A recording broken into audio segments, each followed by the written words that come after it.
All right, welcome, ladies and gentlemen, to podcast number one. So this one was recorded back in Australia on the Sunshine Coast earlier on in the year. I just wanted to get a few sort of together so I can start dropping one a week before I started dropping them. So yeah, this one's with Steve Hann. So Steve is a board builder in the Sunshine Coast, Queensland, and he's making alternative surfboards, doing some really cool stuff with enviro sort of manufacturing. So he does everything himself. He's got his own little sort of facility at home, and yeah, he's got a pretty small space, and with that small space, he's making some pretty incredible boards suitable for the Sunshine Coast area, but also doing more performance stuff for boards that you can take overseas. So probably what I took away from this podcast with Steve, and also like I've known him for a while, and I've sort of seen his boards, and we've had some pretty awesome discussions regarding his board manufacturing methods, because it's pretty non-traditional. So yeah, the stuff he's doing is it's very forward thinking. There's a lot of vac bagging. There's a lot of alternative cloths, EPS foam. So what he's making is very lightweight boards, but also very strong boards. So his method of construction is he's getting the longevity out of his boards as well. So he's ticking a lot of boxes in the way of he's making environmentally friendly boards. He's making super lightweight boards, and he's making super strong boards, and he's doing all of it in a very small space at his place. So it was very interesting to sit down with Steve. I don't know if the audio quality on this one is great, just because it was my first podcast, and I probably didn't have me mic set up as effectively as what I probably am learning to now. So yeah, the audio quality will improve with my understanding and knowledge of podcasting. So I apologize if Steve's voice is a little distant. Also, you probably hear me cracking beers in the background as well. So yeah, it's all good. We'll work through it. Yeah, appreciate you checking in and having a listen to this. Jump on Steve Hann's social media. So on his Instagram is green, GREEN _sticks, STIX, to check out the boards that he's manufacturing. Otherwise, his sort of boards is ETC surfboards. So yeah, you can check him out, etcsurfboards.com.au. Check out his website. But yeah, he's very reasonably priced with his boards. If you are interested in getting a new board, definitely check him out, because there's really no reason why you shouldn't check him out, because like he's showed me some of his boards that he's taken over to Samoa and surfing them, sort of overhead, and just no depressions, just really super strong boards, lightweight, enviro friendly, and a local manufacturer, So yeah, so guys, make sure you're supporting your local manufacturers. Buy your beer locally, buy your surfboards locally as much as you can. Support your local manufacturers, and keep your money within your local community. So yeah, what this podcast is about is introducing a lot of these people that are doing stuff locally and manufacturing locally, and try and show them a bit of love and show them a bit of support. So we'll jump into this first one, guys. Thanks heaps for tuning in, and welcome to podcast number one of Local Heroes. Cheers.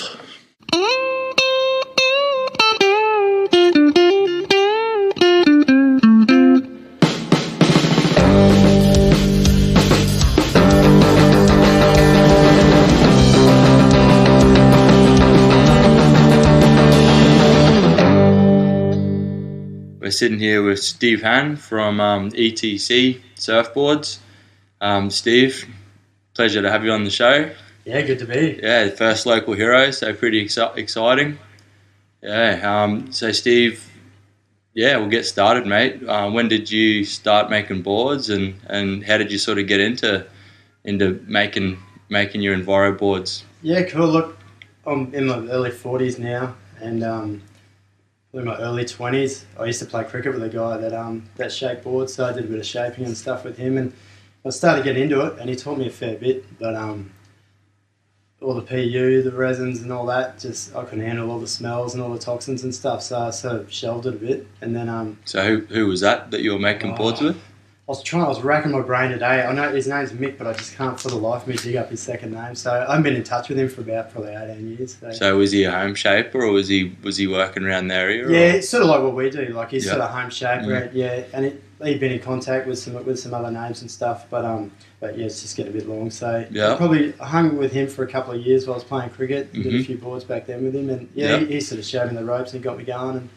And then I've always like the enviro sort of side of things, but now with newer materials and newer resins and stuff, especially the epoxy resins, sort of got me back into looking at it again probably 5 or 6 years ago. So I was doing more of the hollow wood boards, and just to go as green and clean as I could, but they just don't surf that great. So they're good on a point break, but I like my beach breaks and trying to do big turns and stuff, like they're just a bit too heavy and just don't ride as well as your normal boards. So that got me back into foam, but with the advances with your polystyrene foams and your new epoxy resins, they were pretty, your bio resins is what I started with.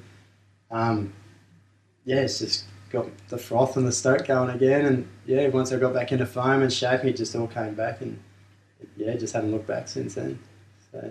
So just to touch on sort of, I guess, for our listeners, what we're chatting about. So you started out with your chambered surfboards. Yep. So we're talking about like solid pieces of timber, and then sort of drilling out the solid timber. And look, the easiest way to look at those is like an aircraft wing. So it's framed up pretty much exactly like the aircraft wing, and then you use most guys use about 6 mil for your skins on your deck and underneath, but I got down to about 4 mil, and if you put enough structure in the hollow chambers, they hold up pretty good with that. Yeah. So, but you got your vent screws, and it's just places they can take on water. Yeah, and I've put my knee through one. I've sunk one before, and the amount of hours that go into them. Yeah, it's just too heartbreaking when you break one. So. Yeah, and as we were talking about, there's obviously your labour. There's a lot of time when you're doing everything yourself, as you are. If you can reduce a bit of time on something and make something a bit more efficient, then you're obviously creating more time to be able to make more boards. So yeah, for sure. Well, there's 50 to 60 hours in a hollow timber, but with the Polonia and foam boards I'm doing now, they're about probably 10 to 12 hours a board. So yeah, it's narrowed that time down heaps. Yeah, that's unreal. So let's have a little chat about your shaping workshop, because when I came around and visited you the first time, you sort of blew my mind with your space. I mean, you're obviously utilising your space so effectively, and you're producing some pretty incredible boards. I would say at the forefront of environmentally friendly, but also performance, and also incredibly strong. Like you showed me that thruster that you've taken to Samoa a couple of times in double overhead, and the thing looks brand new. There's no depressions in it, So you're making these incredible boards that are environmentally friendly, that are strong, and you're using a pretty awesome space, a pretty small space to be able to do it. So do you want to explain what your area is? And it just started off using the garage, and then I didn't even have a proper shaping base, so I was like looking at buying a caravan and just going it and making that, and thought about shipping containers, but there's no room here for that. And in the end, I convinced wifey to let me have my half of the double garage, and I built the bay in there. And I was like, yeah, promise you can have your half. You can still park the car. But yeah, as I got more boards and more gear, it just sort of overtook the space. So honestly, I could do with another whole double garage, I think, to sort of fill that up. But yeah, look, it's a tight space in there, but all my sanding actually happens outside the house, so it's just hooked up to a shop vac, and my sanding bay's out in the open, which is awesome, except for when it's raining. Yeah. But yeah, it's cool to be outside. The neighbour loves him. He sticks his head over the fence when you're sanding. He's always keen to see what's going on. So. Yeah. But yeah, so wife's never getting a garage back. But yeah, look, it's good. I probably pump 4 or 5 boards out every 6 weeks out of the garage. So yeah, just sort of build them to order. And then look, if I don't have any on order, I'll just make a couple of stock ones here and there, and I'm always sort of making new designs just to suit our surf that we've got here. So I've probably got about 15, 18 boards of my own, and I just keep building them and trialing new things, new concaves, new rails, new whatever I can try to sort of see how it performs. So the ones I sell on the website, any board up on there, I've surfed heaps, and like my mates have all surfed it, and like I won't put a board up for sale unless I know it's a good board. So there's a lot of ones in that shed there that are just sort of one-offs, and I go, yeah, look, that surf's sick, but I might just tweak this and tweak that, and then when I get a board that I'm stoked with, then I'll just sort of put it up on the website and sort of offer that shape. So and even the ones on the website, there's usually only a couple of sizes. Like there's a fish in there that I make a 5'9" for. That pretty much covers dudes over 80 kilos, and then I've got a 5'6" size that'll cover under 80. Yeah. So and look, I just try and shape them all to suit the waves we get on the East Coast. Like we're not getting performance reef breaks, so I can and I do make like some Indo boards and stuff, but the majority of boards I make to suit the waves here, just so you have more fun, catch more waves. And those Simmons looking boards that you're doing that are epic. We were talking just before we got started, and those Simmons boards just seem to work so well on the sunny coast. Super wide tails. Quite a bit shorter. Yeah. And pretty wide. We're going over 20 inches in our width. But seem to work super well. You got little dull waves up here, and the boards that we were just having a look at before look awesome. Just good surface area, good volume. Yeah. Well, look, some of those those boards, some are like 22 and a half. I've got some 23 inch boards wide, and they're massive compared to like the boards that a lot of people would shy away at that. I don't. Yeah. I'm one of those guys that's like trying to re-educate guys to sort of go a bit shorter and go a bit wider, a lot of people are scared of the 20 inches, whereas you seem pretty comfortable with going a bit wider and a bit shorter, which seems to work. Look, I'm 6'2" and I have 5'4" as my go-to, so I said, I've got a heap of 5'4s in there that are 22, 23 wide, but they're just unreal that you can surf them on a performance wave, even though they've got low rocker with the bigger volume up around the nose, you don't nose dive them, and so you can surf a more performance wave. Though if it is performance, I'll take the fish or I'll take one of the other boards out. But I've surfed those little boards in performance waves, but we're lucky to get performance waves here once a month if you're lucky. So the majority of surf, they're just epic. And that's so much volume, they paddle so easy. Like the EPS and the epoxy resin just float incredible, so you can paddle into any sort of ripple. And you can just trim over fat sections you'd never get a performance board through. So I guess we'll just have a chat about that too with our listeners. Do you want to just go into a little bit of detail about the different types of foam that you can get for surfboards, and I guess your traditional PU, which is probably just a normal surfboard? I mean, a lot of people probably wouldn't be familiar with the difference potentially, or they've probably heard about epoxy, but they don't really know probably what the difference is per se. Yeah. So I mean, I guess we can have a bit of a chat about, obviously you've been messing around with a lot of different materials with your cloths, your gum, having a bit of a mess around with the flax and that sort of thing. So I guess we'll start with the blank and just talk about the difference in EPS versus PU, so your traditional versus your new, and go from there. So the thing I never liked about the PU boards is just you'll chuck one of them at the tip and they'll sit there for 20 years. They just don't break down. So PU is polyurethane, and blown blank. And the chemicals are just terrible. But I know when the Clark blank place shut down, I know they started doing a lot more EPS or just polystyrene. So it's just the same stuff you get from the fruit shop, your fruit boxes and stuff like that. So. And the benefits of that is that it's recyclable? Yeah, it's recyclable, totally recyclable. There's a couple of plants in Brisbane. There's a mob up here at Coolum, and they've just got this big machine. You just feed all your offcuts and stuff in, it just spits out. It sort of heats it and just spits out like these bricks of polystyrene, and then they send that to China, and then they make stuff out of that in China. So, So they just send it over and then they reuse it to probably... Yeah, I didn't know what they're doing. I was just so amazed when I saw this machine going, it's so cool. I can't believe you can get a room full of foam down to like a couple of bricks on a pallet. Like, it's just amazing. Just chews it up and heats it. And it's it's almost like it's glass. It's sort of half melted it, half chewed it up, and when they get a couple of pallets, they just ship it off to China, and they make stuff out of it over there. So a lot of people talk about with your PU versus your EPS, your buoyancy difference. So I mean, how would you compare your buoyancy? Because I mean, I've one of the things that you sort of hear every now and then, EPS is too buoyant, your board's too corky, or it's too floaty. That's one of the sort of the negatives that you tend to hear. I guess it's probably spread from the industry. So what's your sort of spin on that? Oh look, I love the volume. I love how well the buoyancy floats. Sorry.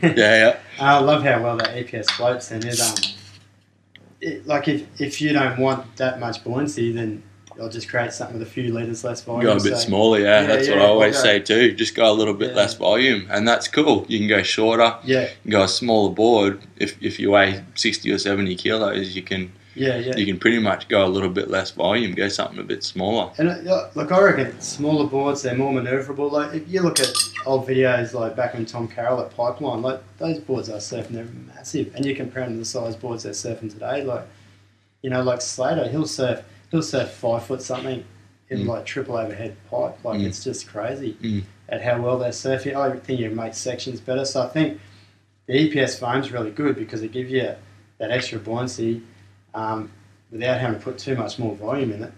That you can surf shorter boards and board design. I think it's just come in leaps and bounds over the last 10 years, and it's just getting better and better and better for the environment too. Yeah. I think that's the most interesting thing that you're really sort of pushing, and the thing that excites me about what you're doing is you're making these really strong boards, probably more structurally sound than a traditional surfboard, that's lighter and stronger. So I think there's a lot of benefits to the boards that you're building. So you obviously put a lot of thought and time and effort into it, and we were just talking before about social media and having the ability to be able to communicate with a bunch of different people throughout the industry, and a lot of people are pretty forthcoming with sharing information, which is awesome. And I've been emailing guys over in the States and getting good feedback, and so having access to that information and people sharing information is awesome. It's been magic, and like there's not many people in Australia that do this sort of stuff. So even things like because I hand shape everything, and my blanks start from a massive block of foam, so I'll cut templates and then I'll use hot wire cutters just to cut them out. But even when I was setting that up, you can't buy hot wire cutters in Australia, so I've had to research how to build them, and I know nothing when it comes to electronics. So I spent hours down at JCar and all that sort of stuff, and email, and I had dudes in America that were doing this stuff, so countless emails to them, and they said, try this and that, and here's some plans we did. And so it actually took me ages just to set up a hot wire cutter, just to even cut the foam, and there's just no one here to talk to about any of that. And even the vacuum bagging, like trying to find, I've Googled for hours trying to find dudes, like companies that vacuum bag here, and there are vacuum companies, but they're set up with massive vacuums, not little tiny things for surfboards. So you've got the refrigeration guys, you can use their vacuum pumps and stuff, but they're not great because of the amount of oil they consume. But there's no one here to give you any sort of feedback. So you're just sort of finding your way through, guessing how to do stuff, what you see on Instagram, and then guys I've just been contacting in the States. There's a few guys there that do all this stuff really well, and just talking to people like that, getting ideas and just trial and error. So look at the way that I build the boards today. It's taken me years to get to that point, to be able to make a board that's so strong. It's still super light. Super light, yeah. I mean, I always compare.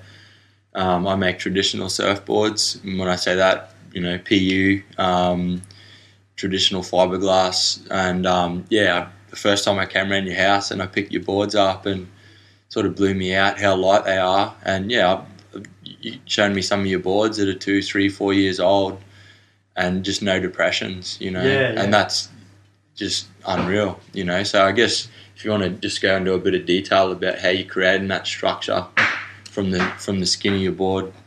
So once I've shaped the actual foam, then and a stringerless ride as well. Yeah, so that's the difference. So there's no stringer in and your blank. So it's just a piece of EPS, which makes it lighter to start with. And it makes it so much quicker to shape as well. So, I can pretty much, from a solid block of foam, I can cut it out with the hot wires and fully shape it in under 2 hours. So, and then, you're just straight into glassing. So, with the glassing, I just use a 4-ounce cloth. So, once it's been shaped, I'll flip it over. I'll do 2 layers of 4-ounce on the bottom, and then wrap that around the rails. And which then is giving you strength. Yeah, I mean, most standard boards, like your lightweight performance boards, are like 1/4-ounce cloth on the bottom. So you're going 2 4s straight up. So you've got double the strength there immediately. Yeah, and it and like if you're going to use a vacuum bag, I learned that the hard way too. You got to put glass something solid on first, because if you just try and chuck a bit of polonium on a bit of foam, you'll come back in 10 minutes and you'll have a banana. It's actually pretty funny the first time I saw it, but I did run a board that way. But yeah, by glassing 2 layers first up, gives the board a bit of structure first, and then I shape up a polonium deck, which it's about 2 mil of polonium. And so polonium is obviously timber.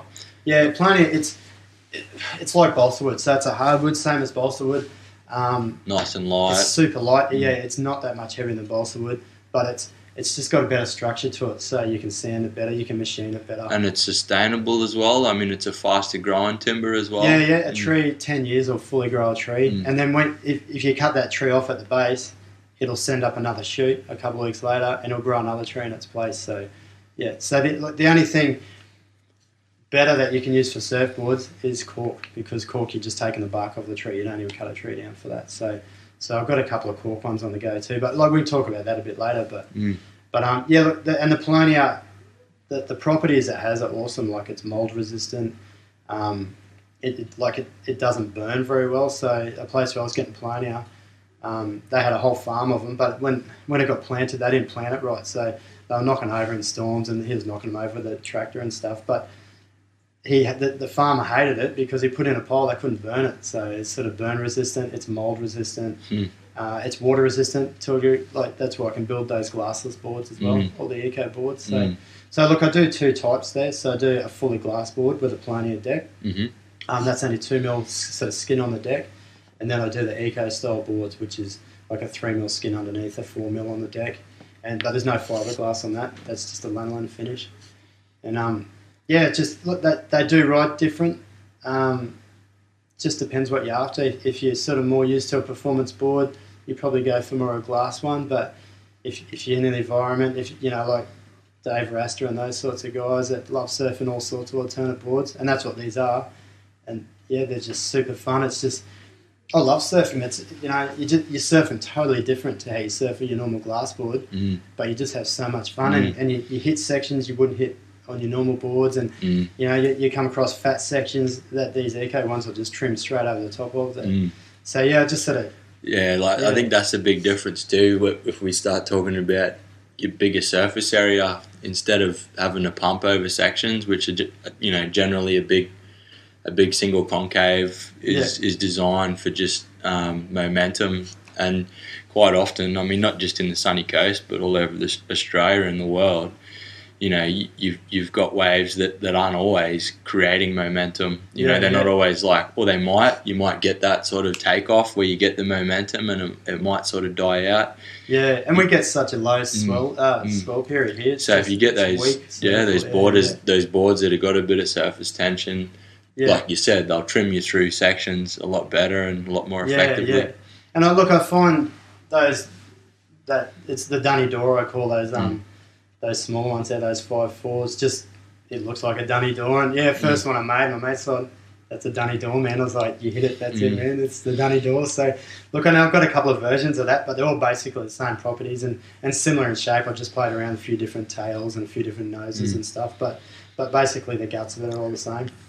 And look, it's just opened up a whole new world to me, and I think like there's a bit of a mini Simmons movement, probably more in the States than here, but they're just short, fat, they've got massive tails on them, but they just surf these waves so good. And I think, heaps of guys, I'll go, oh yeah, I'm building mini Simmons. They're like, what's that? What's that? They don't know what they are. And like, a lot of like politically, culturally, like Australia is usually 10 years behind the state. So whatever's happening over there, will generally roll out here a little bit later. So a lot of that stuff that's happening now, I mean, you probably go to Byron and Noosa and there's a handful of people that are tuned in with that sort of thing, but the general populace is probably, is still learning, still figuring it out. They're probably seeing these boards, but a lot of people don't want to drop, $5, 6, 7, 800,000 bucks on a board if they don't know it works. But that's what makes me laugh is that like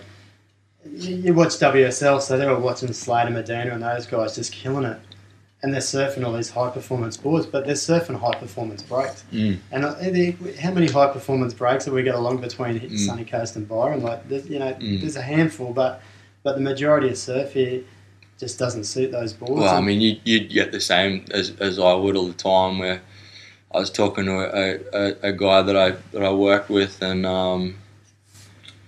I lent him one of my boards, and it was a Mini Simmons, sort of George Greeno tri-fin type thing, super wide tail, just a nice little board for this area. And yeah, I've surfed it in good solid sort of pump and swell, and just had some really fast, incredible waves on it as well. So it's a good all rounder. But I lent this board to this guy, and he's like, I've never surfed anything like this before, and just always surfed one type of board, And that always blows my mind, because I grew up surfing a whole swag of different boards, But everyone's different. But I guess, if you don't know, you don't know, essentially.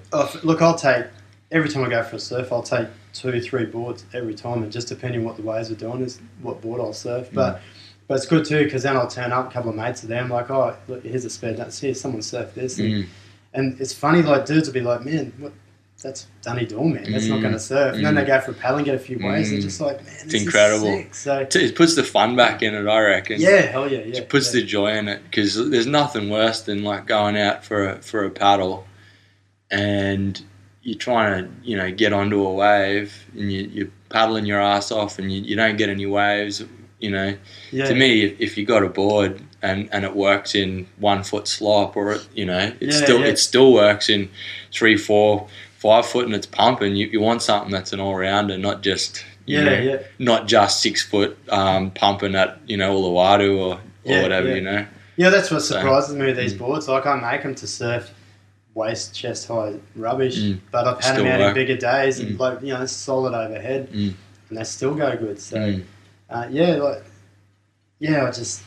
think people have just got to try new things, and it's like, I don't take credit for any of this stuff. Like, Bob Simmons, he's the original guy, and he was 60s, I think, like, he's years ago, and it's just evolution of designs that had already been there. So I don't take credit for going wider and shorter, but I just put my spin on these boards that are doing that as well, and they just surf so good. And that's what's exciting too, I think, about the board evolution is guys like us. We're seeing people not just like locally on a local level, and like 20 years ago everyone's just doing whatever is in front of them, but now you got social media and that, so you're sort of seeing what other people are doing, what people are doing in Europe, people are doing in the States, and all over the world. So there is that sort of a community of people that are building alternative boards and doing all right with it, and sort of pushing it, So there is that growth. And the other part of it is I mean, through the 60s and 70s, particularly the 70s was like a real crazy period of board development. It went from like, the late 60s to the Hawaiian guns. Yeah. And then all of a sudden, like in 10 years, this went 20, thruster, and then the thruster just pretty much, stuck around for the 80s, 90s, 2000s. And, so pretty much 30 years, it was just all thruster, know. And so I guess people are still in that mindset of the shortboard concave thruster, but like we just before we started this podcast, we're starting to talk about, like single concave with through the guts, with flared rails and rolled bottoms. And so rolled bottom, I mean, that we're talking about 60s design, but they're discussions that are coming back into play now, and a lot of people are doing the twin fin, which essentially is, a 70s design board. So it's exciting to see all of this stuff sort of come back into the mainstream, essentially. And be experimenting with different shapes and designs, and it is a pretty exciting time to be making boards as well, especially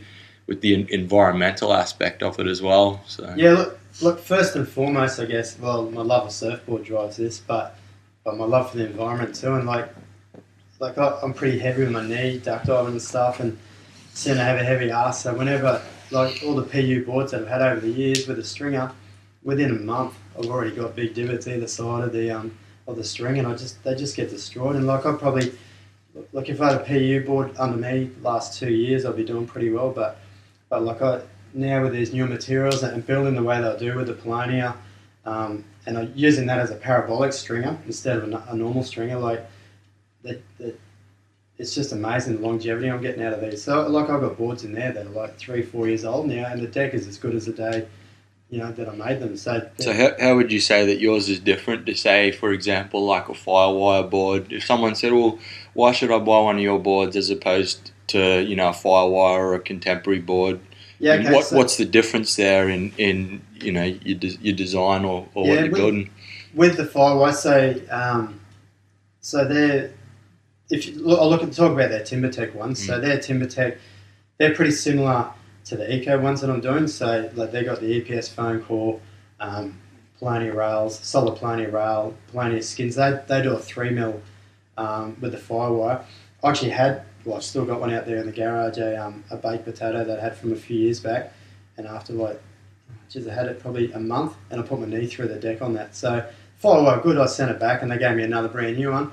A month later, I put my knee through that. So, and they're like, oh, we'll repair it. Don't worry. So they do the timber, but they just do a layer, like a hot coated resin. They don't put any glass lambs and that in it. So the way I do it with my glass ones, it's only 1.5 to 2 mil of Polonia on the deck, but I've also got a layer of 4 ounce below, a layer of 4 ounce above it, and that just for some reason just makes it bulletproof. So look, below it and above it, so you got your so I sort of sandwich your Polonia through it. You laminate on your EPS blank.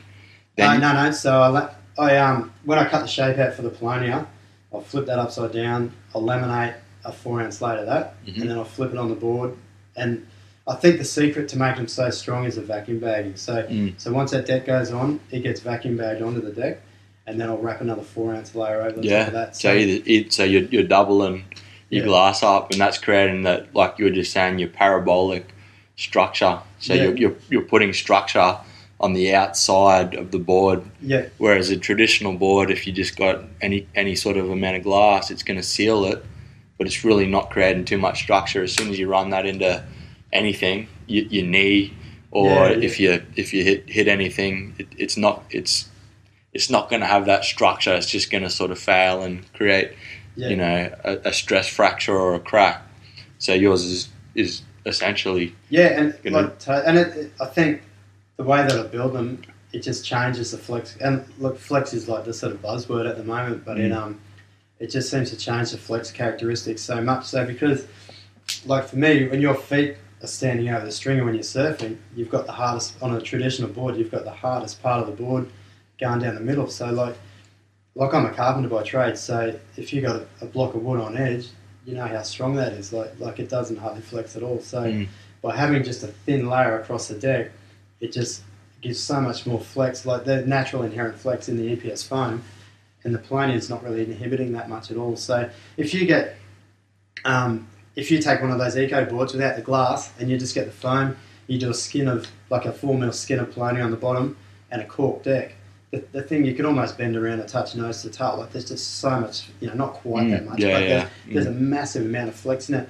Like you have to put, in those eco boards, you have to put a solid timber rail in it just to reduce the flex. So let's just talk about flex for a minute as well, because I mean it is the new sort of hype word. And even myself, coming from sort of traditional board building, it's not something that I've ever sort of contemplated in my board builds, but it was something that we sort of just briefly touched on before. And so I guess a lot of people are probably interested, like what is the benefit of flex, and how when you're surfing can you get like what's the feeling that you're going to get, and what's the benefit that you're going to get from having a bit of flex in your board? Look, it's hard to get a straight answer from anyone about exactly what flex does. So I've spoken to a number of guys and just personal experience, and probably the easiest way to explain the benefit of flex is taking off on a wave, and as you go down for a hard bottom turn, you sort of visualise in the head like your board, the tail and the nose sort of bending up towards you as you take that bottom turn, just with the water pressure and just how you're positioned on the board. But then as you're coming through that turn, like the sort of stiffness of the board that kicks out of that flex as you sort of drive up the face, it just sort of, the theory is that's just giving you more power and more drive down the line by having that bit of movement. So it's going to be able to throw you into your turns, and it's quite interesting. Like, it's something that, like I said, it interests me and it fascinates me, but it kind of scares me a bit too, because it's like you're introducing this new dimension, this new element into your surfing, and I know that you're messing around with a bit of cork, and I know Ryan Lovelace does a lot of flex design. He's a guy over in the States. Tom Wegner is a massive. Ryan does those big flex tails. So it's a normal looking board, and he's got a foot of just.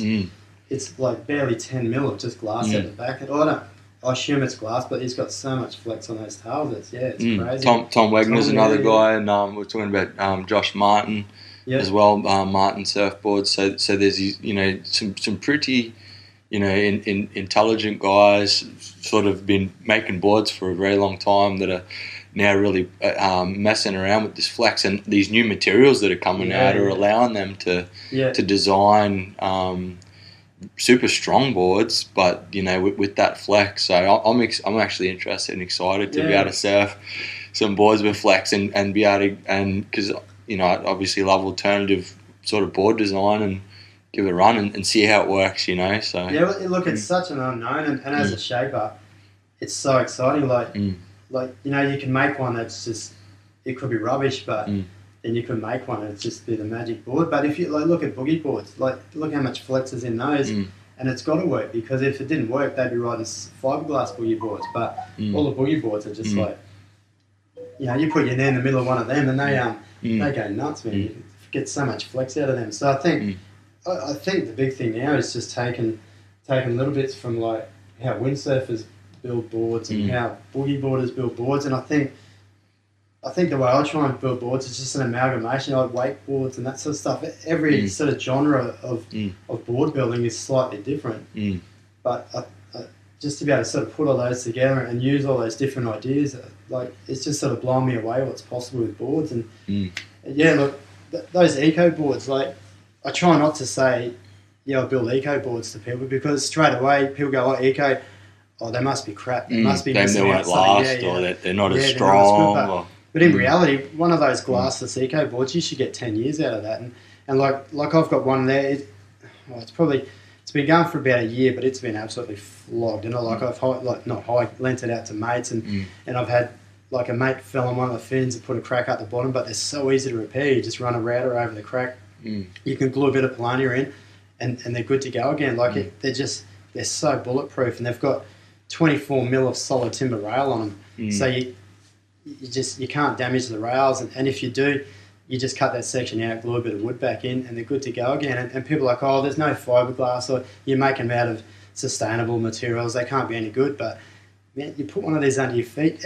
Even now, I've been surfing for a few years now, but every time I ride one, it just blows me away, and it just gives me so much froth out in the surf. And like I still, if we, I go to Samoa a bit and surf over there, and I'll still take performance boards over there, because you're on a heave and reef rate, you need those sort of boards. But on my last couple of trips, I've been taking one or two boards that aren't big performance boards and surfing them, and they're handling those waves as well. So it's just, I think a big thing for a lot of people is the mindset. But it would have, even for yourself as well, probably.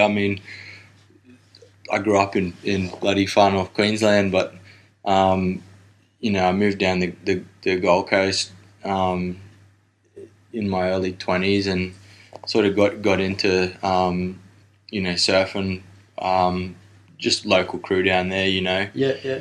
and so it was all about the shortboard, So for a couple of years, I just put all my time and effort into surfing, thrusters and shorties, and it wasn't until like I made my own first board in 2010, and it was like a Mini Simmons type design. I just sort of, wanted to make something that was a bit unusual and different. Yeah. But yeah, the first time I ever took it out was just a mad beachy down in northern New South Wales, and it was like 2 or 3 foot, and I'm like, it was sort of a pretty hard beachy, and I'm like, oh, this might be a bit big or whatever. Took off on my first wave, and this thing just was like incredibly fast, and just it just blew my mind, and I'm like, oh my God, like what the fuck have I been doing the last 2 or 3 years, like. Oh, no, and so I think everyone has that sort of mindset, because it's what has been happening for the last 30 years, so it wasn't until I surfed that first board and it sort of changed my life, in terms of enjoying surfing. Yeah. Because I was always trying to, essentially fight the board to try and, I mean, even in the Gold Coast, it's not always pumping there. No, it's rarely 6 foot on the east coast of Australia. It might be down a bit further, but even when so, it is, it doesn't handle it here anyway. So just changing that mindset and jumping on a board that is fun.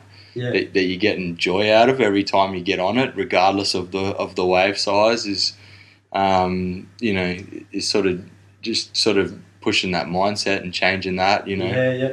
Look, and I honestly I believe that surfing different types of boards makes you a better surfer anyway. So like on some of these boards that I ride, you just take totally different lines and you surf the waves so different. And like if I make a new shape board, it'll take me 3 or 4 surfs to really sort of start to dial it in. I've had boards there, I'll surf first down, I'm just like, I don't know about this, it's a bit weird, but then I'll always persevere. It takes a bit of time too, familiarising, but I like the fact too, man, that you got, I don't know how many boards you got in there, but you got a shitload of boards in there. You're not one to just go and make something and then just pass it off and go, oh yeah, this works. You've obviously tried, tested, your mates have tried and tested, you've tried and tested again. You know what I mean? Before you'll sort of stand behind something and know that it works. The ones on the website, that I sell, they are tried and tested. Like I won't put a board up as a board that I make if I'm not 110% happy with how it performs and just everything about it. So and the boards that are up there, half of those have probably had 3 or 4 tweaks from the original I made to get to the point. So there's a fish I've got up there now that I'm absolutely stoked with, but I'm building another one now, and I've started putting deck concaves in it because I've been playing with deck concaves on other boards and I love it. And so I just it's something we've been seeing a bit more of too. Like there's dudes definitely messing around with it. I don't know if you follow Corey Graham shapes, but he's been doing a bit of deck concave. I love what he does too. Yeah, he does some crazy channels. Some lovely, nice big just double channels and that sort of thing. And there's a lot of guys around that are doing awesome stuff. But yeah, definitely the concave to me in the deck, you'd sort of taken it into the realm of like the skateboard. All skaties have all got a conch deck, and that's going to lock your feet in a lot better and help you sort of in your manoeuvring and sort of take a bit of volume out of the board. But also sort of give you a different experience again, so it's look, I think the biggest thing is this guy's just trying something different, and I understand people are like, it's $800 or $900 and I don't know if it's going to surf that good. But then these guys are buying Hayden shapes and firewires for $1,000+, and you don't know if they're going to surf any good either. I've surfed some pigs in their boards as well. Like I just, look, my boards, I try and keep a whole quiver of everything I make. So if you wanted to, I don't know what it's going to be like, I'll just give you one of mine and go and surf for the weekend. I do the same thing, man. How you think? So here's 3 or 4 boards. Have a try on have a go on these and see what you think.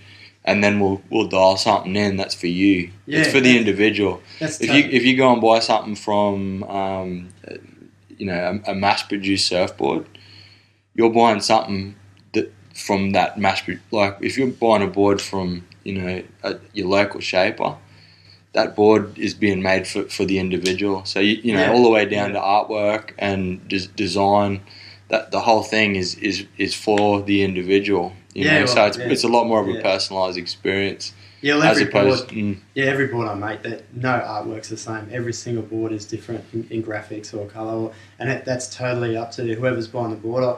If they don't know what art they want, I'll just suss out a few things, even if like all your resin art. So I think that blows people out a bit too sometimes, because you're like, what do you want to do with artwork? And they're sort of like on the back foot. They're like, what? Like, I get to choose the colours and everything. Yeah, you can choose whatever you want, and even like my wife Lily's a tattoo artist, and she's a incredible artist. So yeah, we take it all the way down the line of not just making something that works in the surf, but I always like the idea of, I don't want someone to like put their board, in the garage. I want them to put the fucking board. I always imagine the board. I imagine the board hanging up when it's not being surfed. It's a work of art as well. Well, I've got seven surfboards in my bedroom, man. Like, that's only because I run out of room in the garage. Yeah. I've got boards everywhere, and I'm trying to con the missus into getting 3 or 4 up in the lounge room. She thinks one, but I'm like, no.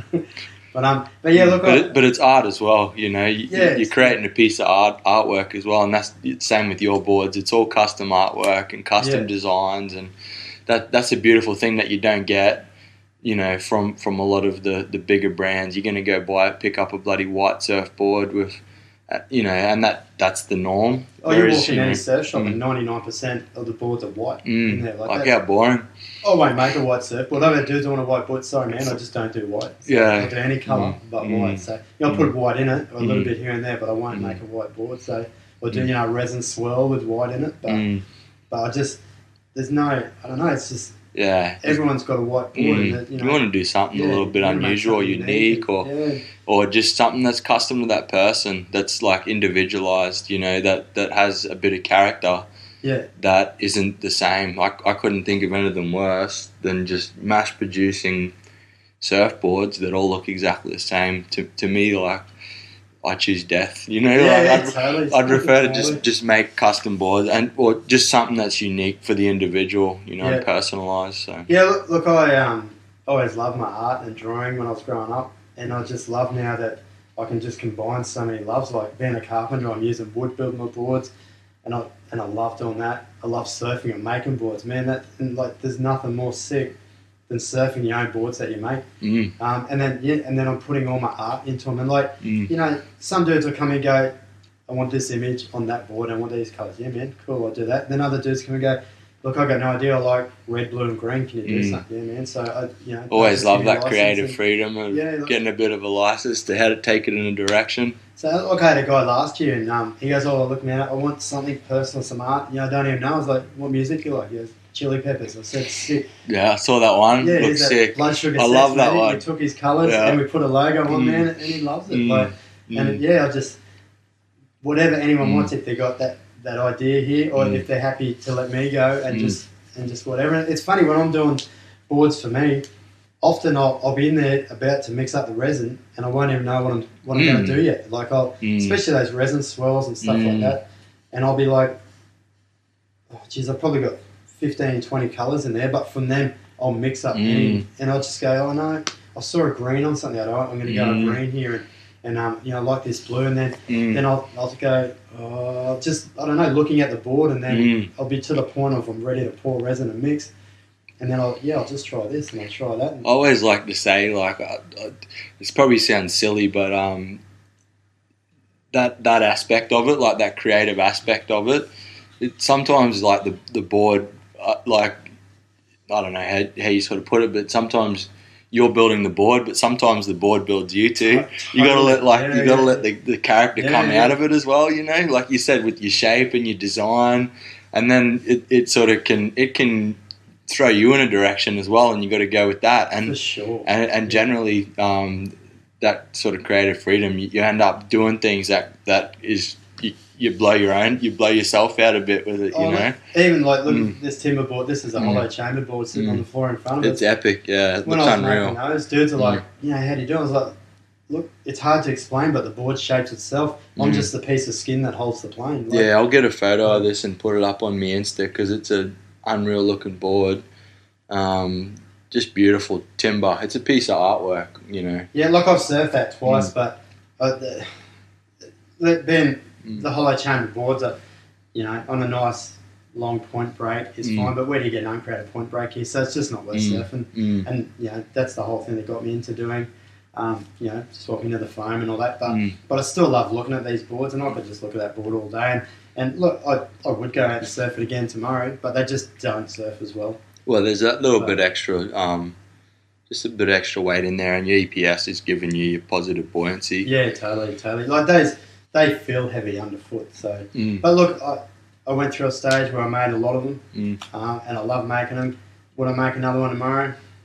Probably not. If someone wanted me to make them one, maybe. But well, now you know the hours that goes into it. You got it mapped. You know, it's just got to be relative. Yeah. And there's just using the EPS core boards. There's just so many benefits. You've got your flex benefits. You've got all your weight benefits and all that in it.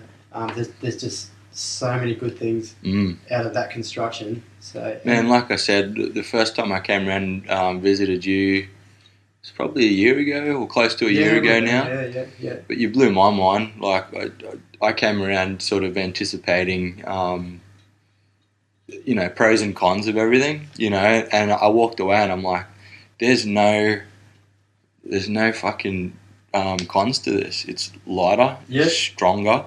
You're telling me that you can shape a board in 2 hours, you know, like, you know, but you've got it mapped. Like, there's like in saying all this, it's not like you just magically one day woke up and you're making these rad boards. You put a lot of time, a lot of effort, a lot of thought, and done a lot of education, you know, with your templates and your hot wiring and doing all that stuff.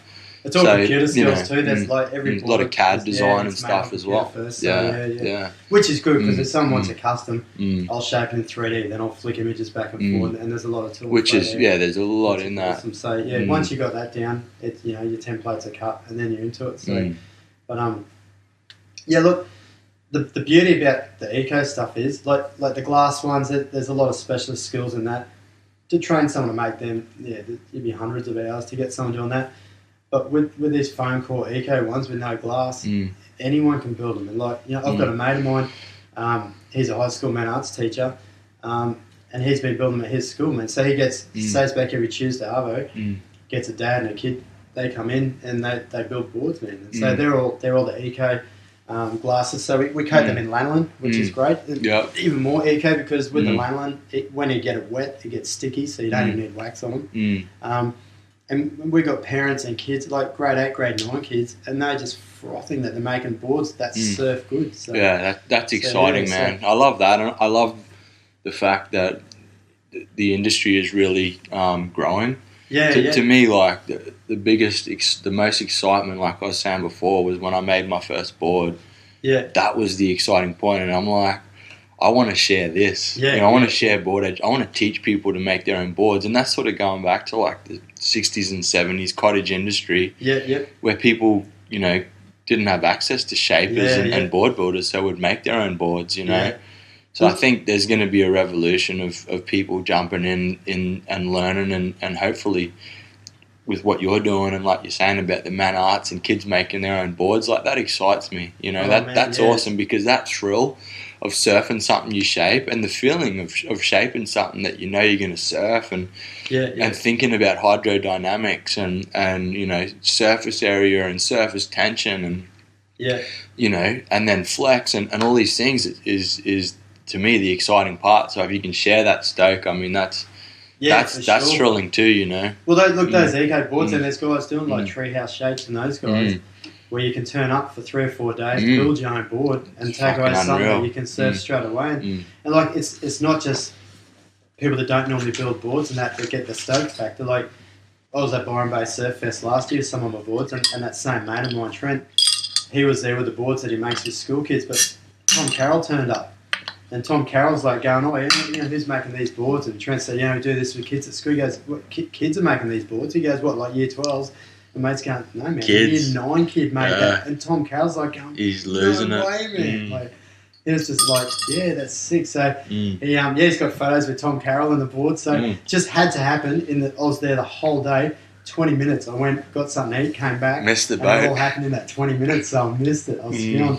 But look, man, anyone can make these boards, and they're just, you look at them, you just go, yeah, nah, man. Because we should do, you know what, I was just thinking then, we should do like some kind of a YouTube tutorial or something at some point with that, man, because to me that is cool, and to be able to share that information, and sort of like we're talking about the amount of time that goes into making stuff and effort that you have, but I think it's awesome to share information and to get other people stoked on board building, because if you can make something for yourself and enjoy it like that, to me that's priceless. You can't put a price on that, look and be able to share that with the next person and the next person. I think everyone's so busy and get so I don't know, you can get so wound up in whatever it is that you're doing in your life, but if you can take some time and be able to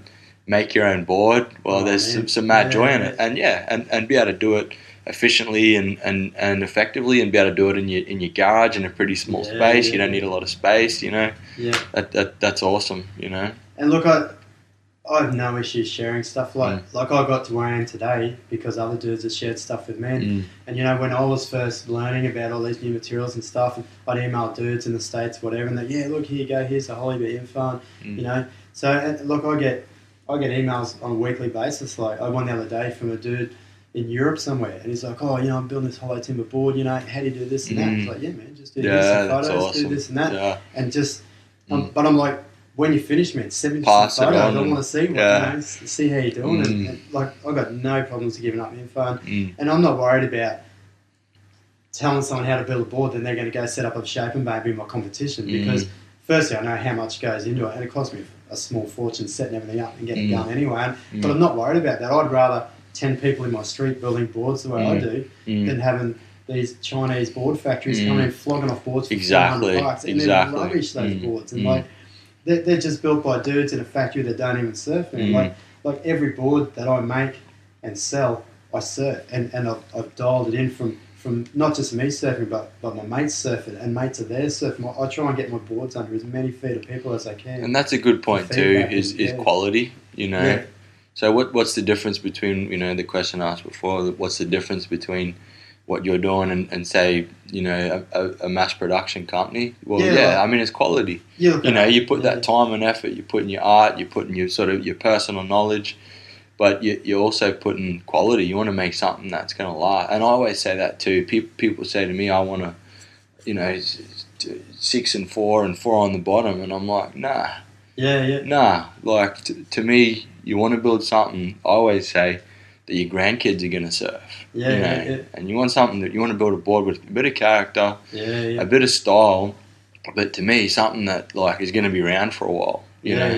And those boards from the 60s and 70s, they're still around because they were built with strong materials. So you got to keep that in mind. It's like when you're doing any kind of art or creating something, you want it to be timeless. You want it to be around. I'm always thinking about like 10, 20, 30, 40 years, what's that board going to look like, and these other people aren't thinking about that at all. They're thinking about selling more boards. That's all they're thinking about. That's totally it. And think about where they come from. Like all your Firewires, your Hayden Shades, they're all made in Taiwan, and like they're all. And so then you've got all your miles to fly them out here and fly them all around the world. Whereas it's unsustainable. Like my foam I buy locally. The Polonium was harvested just out of Yamundi, so it's only half an hour from here. I've got all my Polonium that I use.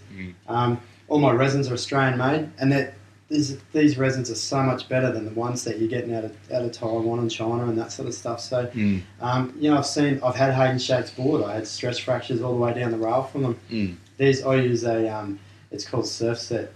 I get it from Sam, and he's just down at Port Macquarie, and they're just. I've never had a stress crack from that resin. It's just and not trying to shit can, like there's always in the industry. There's got to be that level of production for you know, for people. Yeah. And like all the way through, you know, like those guys are making boards because people want. If you're trying to make, say, 100 boards a week or 200 boards a week, then you have to, you know, you know, do that. You have to get costs down. You have to go offshore. Yeah. It's just the nature of the beast, you know.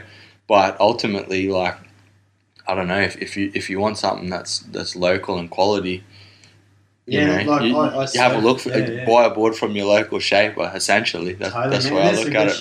Man. Everywhere around the world, you know, and even, you know, if you don't know, look it up. You know, jump on and have a look at your local shapers. Jump on Insta wherever you are, and look on the coast, man. We got like Thomas surfboards up at Noosa. You got Marin, he's up at Noosa somewhere. Like, man, they're doing crazy stuff. There's dudes making incredible boards all the way along the coast. And we're local, man. We surf these breaks every day. We're making boards to suit, but it just spins me out, dudes. Like, I've got to buy my $1,200 five. I've got to buy this. And look, on the bag, I've surfed 5 boards. I've surfed Hayden shapes, man. I don't mind them, but I've got to be honest with you, the boards that I make now to surf these waves are better than I've ever surfed of any mass production boards. So, you know, that lasts longer. Like, you know, all your new epoxies, they don't yellow. Putting colour in, they're never going to cut. They're never going to yellow again anyway.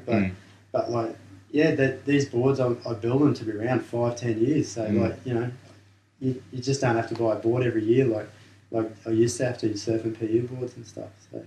So just going back to your epoxy versus your traditional resin. So because we were talking about the blank before, we probably got a bit sidetracked for a minute, as we tend to. But so with your epoxy, like, what's the benefits of your epoxy in terms of laminating, in terms of longevity and that sort of thing? Yeah, look, the biggest one for me, and the biggest thing that got me into it, is no carcinogenics in the epoxy. So look, you still have to be careful. Look, well, for a start, I'm in the garage. You walk out of my garage, the door comes into the kitchen. So if I use some PU resin in there, you get the clothesline at the back of the house, you can smell it. It'll just kill the whole house. But I can have that door open and you'd be laminating a surfboard, and wife's in the kitchen, which is only less than 10 metres away, and she doesn't even know I'm using resin. Like, there's almost no smell. So, but look, that said, I still take precautions. I still wear respirators. So like the dangers that I know of with epoxy are exposure to it. So, and most of the guys that you can get allergies. Yeah, so basically, if you get overexposed to epoxy, you might walk in a room and someone's mixing up some araldite. You get an allergy. Come out in a rash or whatever. What's it? There's a really good shaper that did timber boards. He's actually he can't shape anymore because... It's not Riley, is it? Nah, it'll come to me. I can't give you his name at the moment. But he makes sick boards. But he's just had to stop because he got exposure. But I think a lot of guys that got it used to use a lot of acetone for cleanup. And the acetone, it just pulls anything on your skin straight into your bloodstream. So if you've got resin all over it, washing acetone, you're just pulling all these toxic things in your bloodstream. So, and the other thing is sanding. So when I build my boards, they'll take 4 to 5 weeks to build, but I'll do full cures between my hot coat stages. Because the problem is if it's not fully cured when you're sanding, and then you breathe in those particles, it's the hardener that's the toxic stuff with the resin. So if it's not cured, you're sucking that hardener into your respiratory system, and that's what starts causing problems and stuff. So so even though I fully cure, I still run everything off the shop vacuum and keep dust to a minimum. And yeah, you just try not to. You just got to be smart with it. I think it's still a resin. It's still an organic material. Look, sanding timber, you can get cancer from. Like you get those fine dust particles. Cedar is terrible for getting sick off if you breathe that dust up. So you take all those precautions as well. But the epoxy resins are just a far better choice in my mind than using the PU resins for those reasons. And the cleanup, like mine's white vinegar. So like it doesn't matter if I get resin on me. I just clean it with white vinegar. And look, to be honest, I probably should be wearing an asbestos style suit when I'm glassing. In all honesty, I wear a pair of thongs and my jocks. That's it. I pretty much do a nude. And the few drips that get on me when I'm finished, bit of vinegar, and you clean me like it. Yeah. So with the PU resins, it's acetone. That's the only thing that'll get it off. So you're using pretty strong sort of products. So the epoxy. And in terms of like structural integrity, and you're saying about it doesn't yellow as well. So does it? Yeah, the epoxy will it yellow over time? Look, you may, if you did it on a whiteboard, you may get a little bit, but I don't do white boards, so I don't have that issue. So, and I've got boards out there that have been seen a fair bit of weather and 3-4 years old now, and they're as good as a day.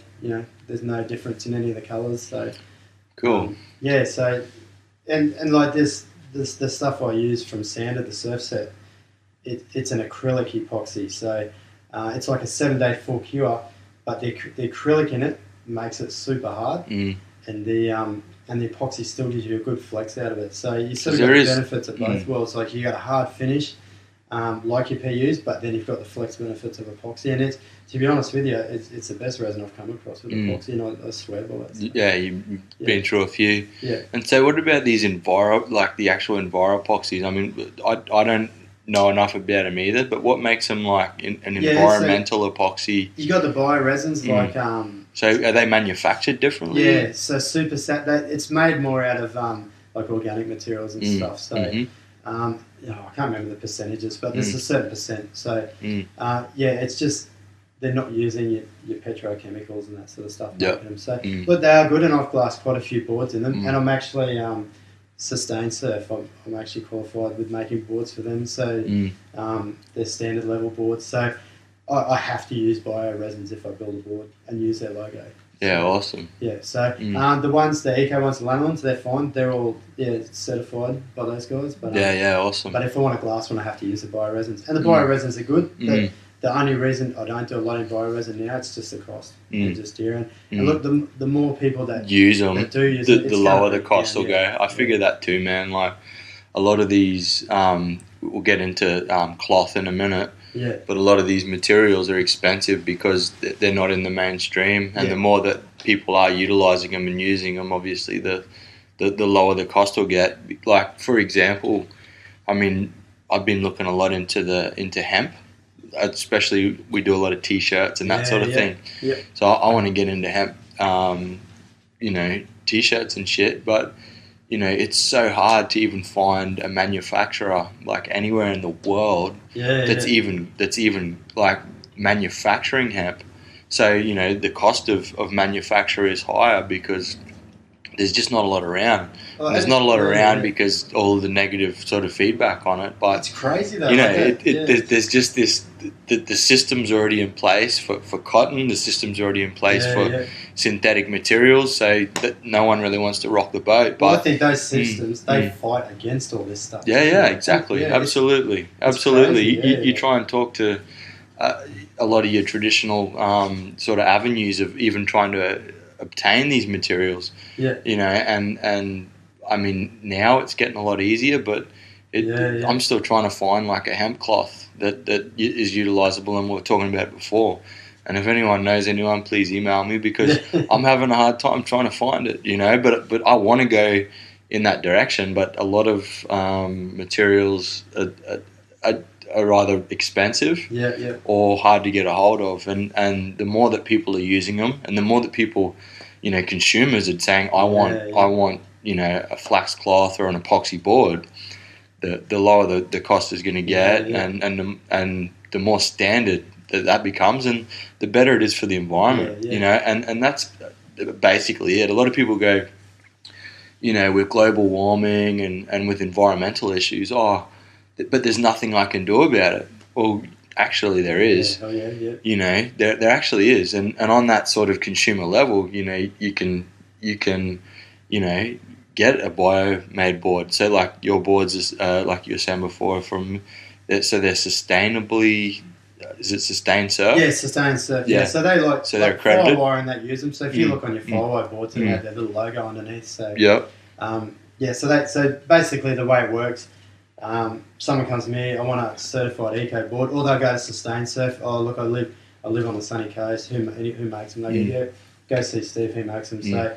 So for me to use their logo, I have to build a certain specifications. So, that's awesome. Yeah, and it's just look, there's more and more guys signing up to that, which is awesome. So and don't get I've talked about Firewire a few times tonight. Like they're up there with world leaders for environment and all that. And innovation and everything, and like they've really pushed the boundaries.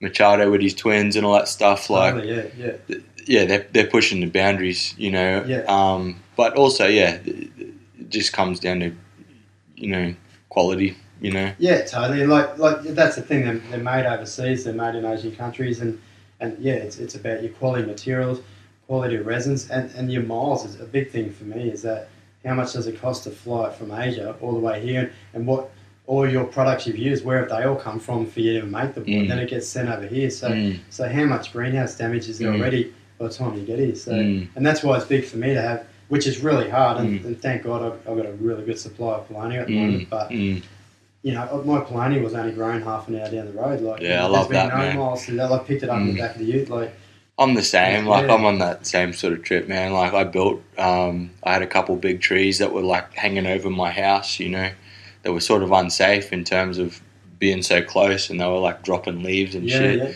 couple big swamp mahoganies. So, you know, we cut them down, we milled them up, and we utilised that timber. And that's sustainable. And I'm a carpenter by trade as well. So that I've built my shaping bay out of the timber, out of my yard, out of the tree that was like, you know, that could have fallen on the bloody shed, you know. So that to me is sustainability. You're not wasting any petrol to or anything. It's not coming from Papua New Guinea, because let's be clear here. A lot of your New Guinea rosewoods and a lot of these timbers are coming from deforestation. They're coming from fucking Papua New Guinea, or they're coming from, you know, the Amazon jungle or wherever, and it's unsustainable.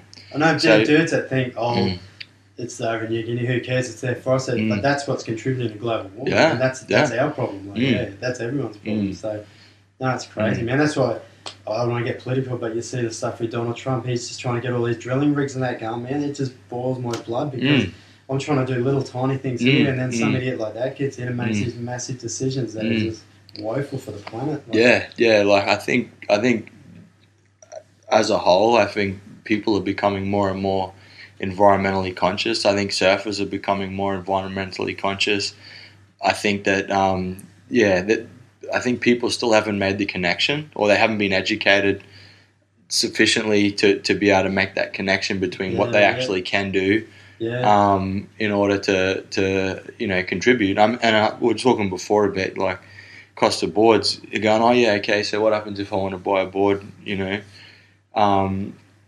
It's going to be more expensive, but I mean, we're talking about your board pricing, and it's like, one's cheaper than than a lot of these other mainstream productions, which, you know, so there's no excuse really. To me, there's no excuse.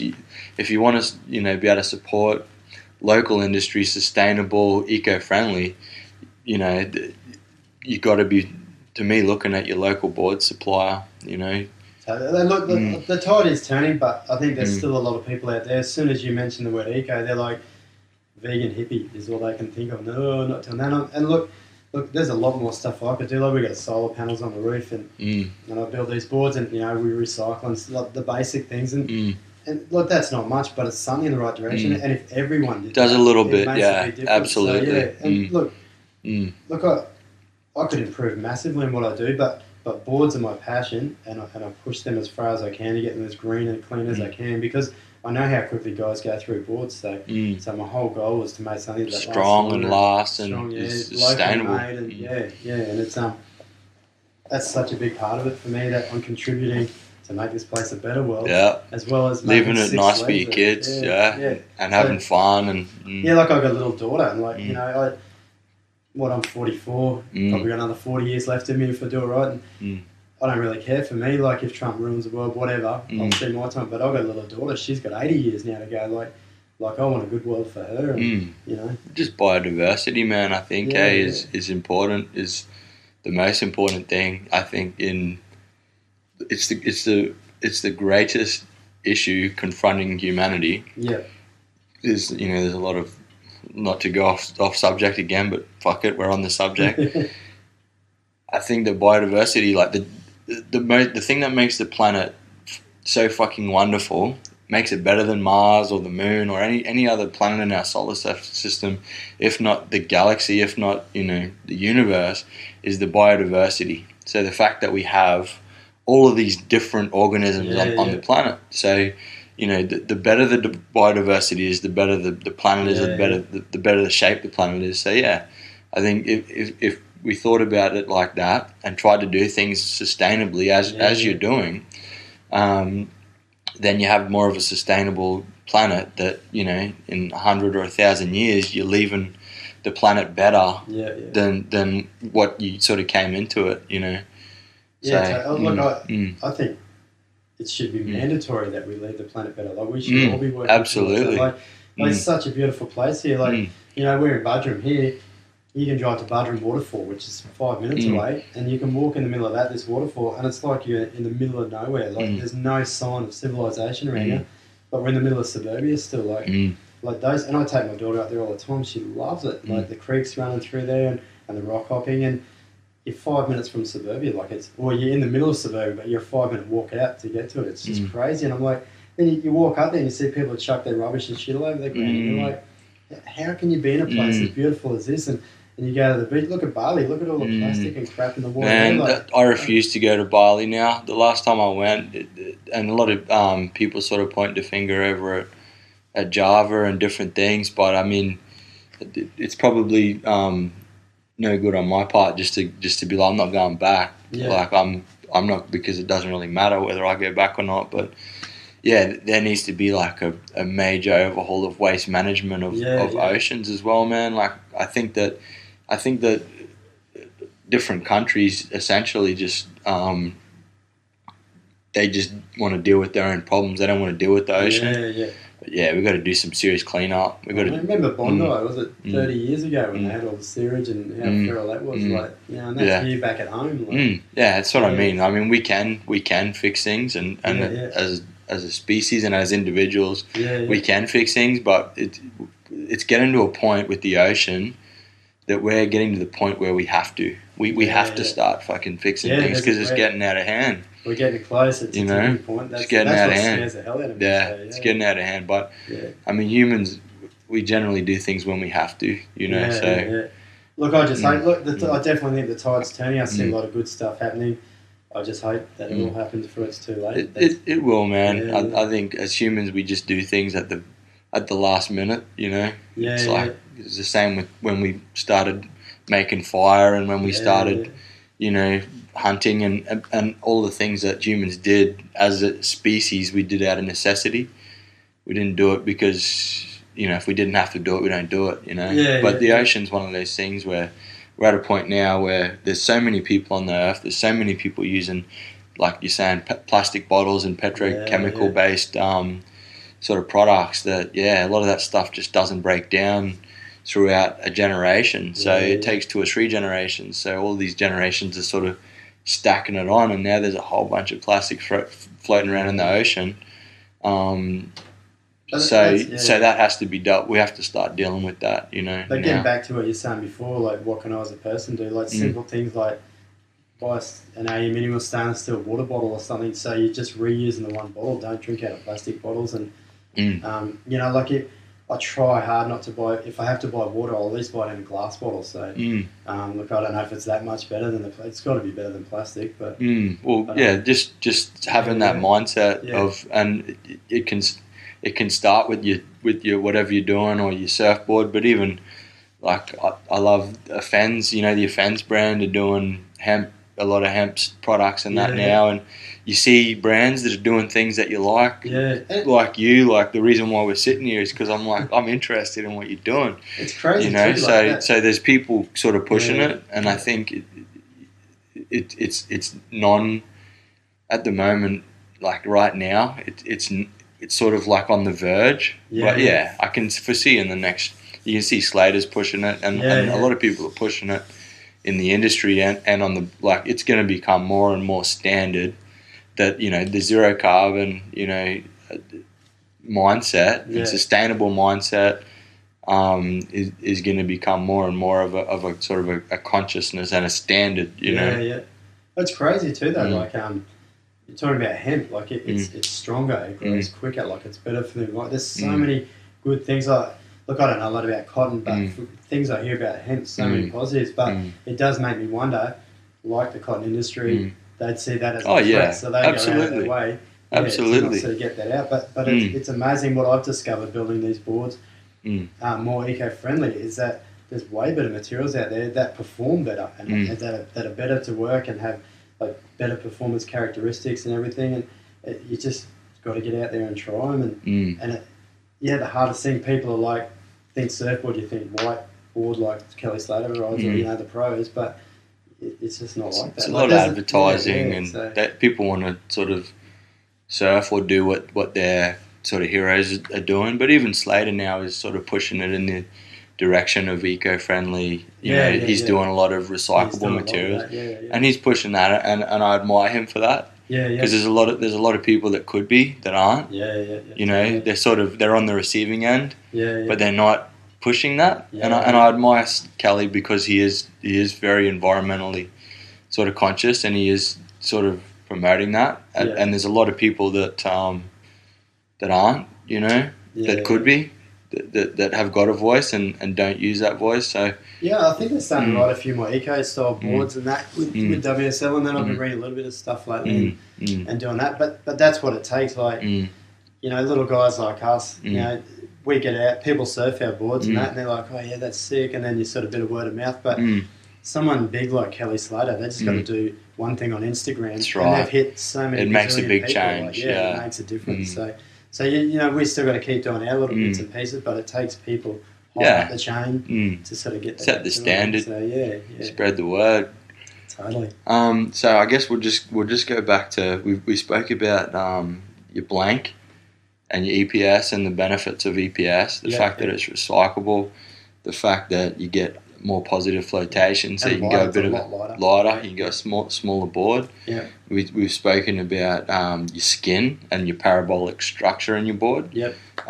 So I guess the only other thing I guess we got to touch on, we spoke about resin, is your cloth. So I noticed in your shaping bay there you got your volcanic. Yeah. So it's a basalt in Negra. So it's made from volcanic rock. I have no idea how they get it from a rock to a cloth. But that hasn't been around too long. That it's probably been out maybe the last year or two tops in Australia. I got my hands on some last year and built a board, but it's incredibly strong. It's a similar characteristics to carbon fibre, but it has a lot better flex patterns than what the carbon fibre has. So still got the strength, but talking about that bit of flex again, it's still got the ability to stretch or be able to bend essentially. Yeah, and I think the one I got was a 5 ounce, and I just had one layer of 5 ounce. That's it. There's no other cloth in that, and it is incredibly strong.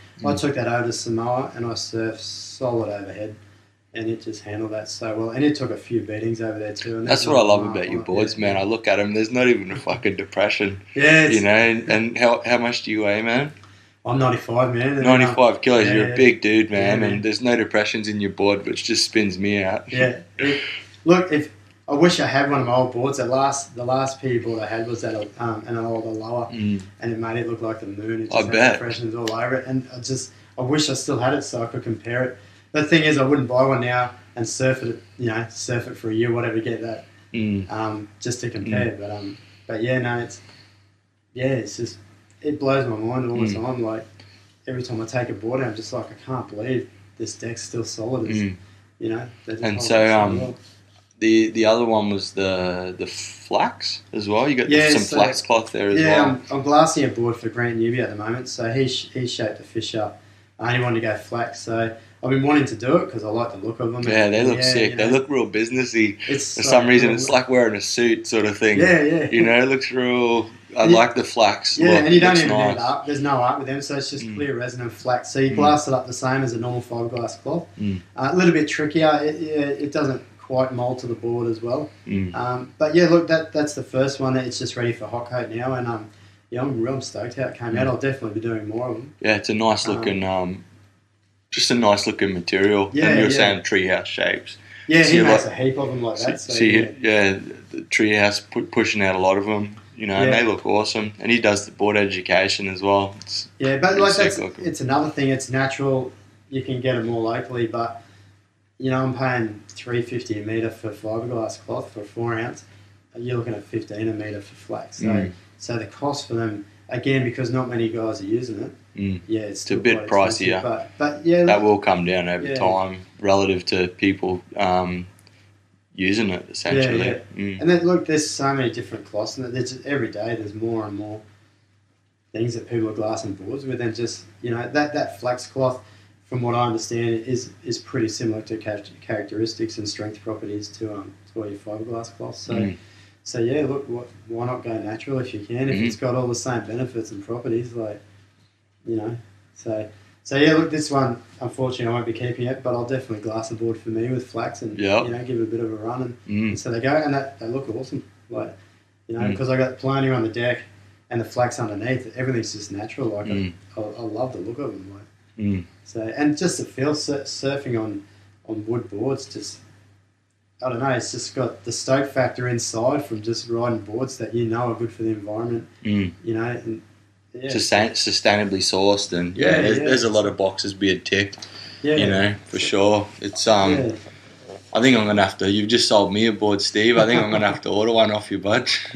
Well, yeah, man. Well, you should take one with you and stuff. Well, I think so. Yeah, it's just been flat. That's all right, man. I think I actually want a board for Mexico. I'm going over to Mexico a bit later on this year, so I want something that's not going to crease, because obviously my wife is from Mexico. She's in Michoacan, and there's apparently a sick spot that's just got this mad big ocean trench, and it just pumps all year round. It's just apparently it's like the Mexican pipe. So I think I'm gonna have to order something off you, because I need something that is gonna get travelled around. We're gonna buy a van. We're gonna probably ding this thing up. You know what I mean? I need something like what you make. So I'll probably have to put an order in. The glassless ones, if you put a ding in them, if it hasn't broken the grain of the wood, you just get a wet cloth and an iron, and you steam it, and it'll just pop back out. So look, I had a mate. We had a leggy tied on that original dunny door, and I had the string too long, and he come off a wave, and it actually pulled the string through the first layer of wood on the tail. So I just cut that section out, glued another piece of wood in, and without the actual glue drying time, it took me 9 minutes to repair that board. So there's no... That's awesome. Just, I love that, man. Yeah, pretty much I could go for surf in the morning, have a ding, cut a section out, glue it in. The poly, 9 minutes. That poly glue I use, it's only 2 hours. I've got I've got a 1 hour one there, so... You could be back out that RV. Yeah, man. And 2 hour turnaround, you're back in the surf. I love it. Well, you sold me anyway, mate. So I appreciate your time, Steve. How do we look you up on social media? Yeah, okay, so if you go to Instagram, my name on Instagram is Green Sticks, so just be green_sticks, STIX.